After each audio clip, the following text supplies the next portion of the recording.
नमस्कार, मी वसुधा. वसू किचनमध्ये आपले मनापासून खूप खूप स्वागत. आज आपण एक नवीन रेसिपी बनवणार आहोत. ती म्हणजे रवा डोसा. ती लहानांपासून मोठ्यांना आवडणारा असा रवा डोसा आज आपण बनवूया. त्यासाठी मी एक बाऊल पोहे घेतले आहे. ते पोहे स्वच्छ पाण्याने 2-3 वेळा धुवून घ्यायचे आहे. आता मी ते पोहे धुवून घेतले आणि ते साधारणपणे पोह्याच्या थोडंसं वरती पाणी राहील असे ते भिजवून ठेवायचे. त्यानंतर 2 वाटी मी रवा या ठिकाणी घेतला आहे. जाड बारीक जसा असेल तसा रवा घेतला तरी काही हरकत नाही.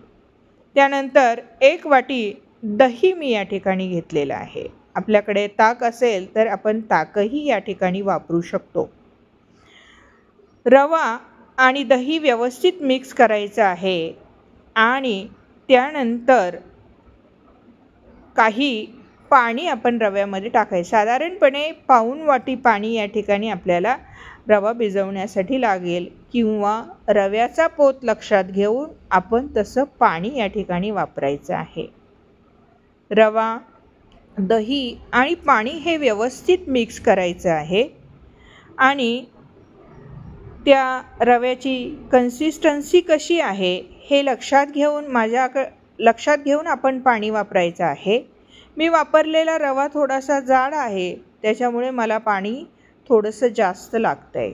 पण साधारणपणे 1 वाटी दही आणि पाऊण वाटी पाणी इतक्यामध्ये ते भिजलं जातं. आता 15 मिनिटाच्या रेस्टसाठी ते आपण ठेवायचं आहे. त्यानंतर आपण डोशाला बरोबर लागणारी जी चटणी आहे ती चटणी आपण बनवूया. एक पॅनमध्ये मी कांदा फ्राय होण्यासाठी ठेवला आहे. लालसर रंगावर तो आपल्याला छानपैकी फ्राय असा करायचा आहे. त्यानंतर 2 मिरच्या, हिरव्या 2 मिरच्या आणि लाल 2 मिरच्या, टोमॅटो हे देखील मी त्यामध्ये टाकलेले आहेत. टाकलेली ही जी सर्व जिन्नस आहे ती व्यवस्थित फ्राय करायची आहे. त्यानंतर थोडे शेंगदाणे, उडदाची डाळ आणि हरभऱ्याची डाळ देखील आपण या चटणीमध्ये टाकणार आहोत. ते सुद्धा व्यवस्थित या ठिकाणी भाजून घ्यायचं आहे. कांदा लालसर रंगावर झाला की टाकलेल्या डाळी आणि शेंगदाणे सुद्धा लालसर रंगावर होऊ द्यायचे. नंतर ते मिक्सरवर व्यवस्थित फिरवून त्याची पेस्ट बनवायची आणि तयार झालेल्या चटणीला आपण फोडणी देतोय. फोडणीमध्ये मोहरी, जिरे व्यवस्थित तडतडू द्यायचे.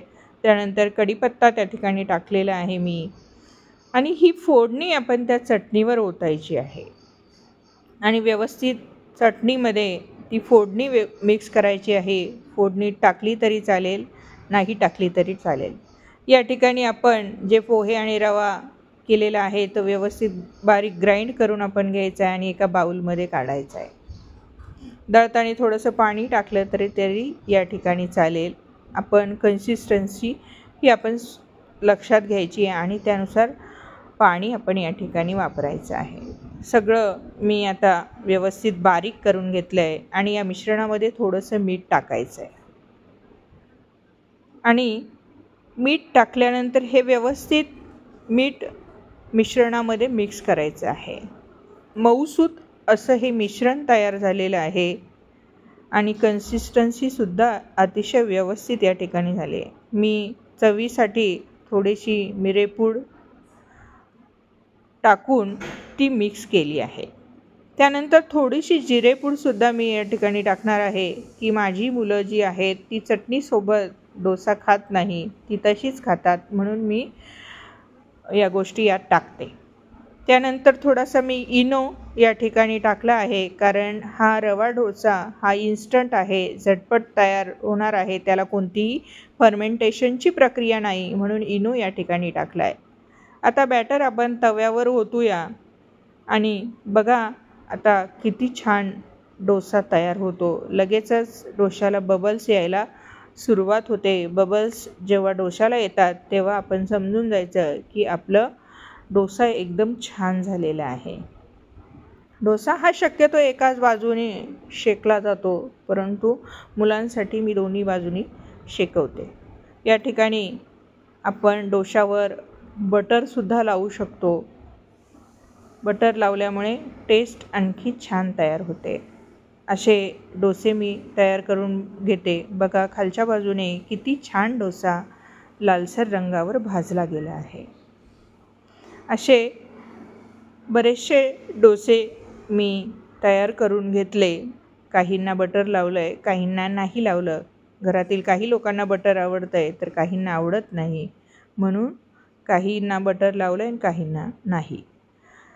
डोसा बनवण्यासाठी निर्लेपचा तवा हवा आहे असं काही नाही. आपल्या पोळीच्या तव्यावर सुद्धा डोसा हा अतिशय छान होतो. हा सुद्धा मी तुम्हाला एक करून दाखवला आहे. आता सर्विंगसाठी डिश रेडी करूया.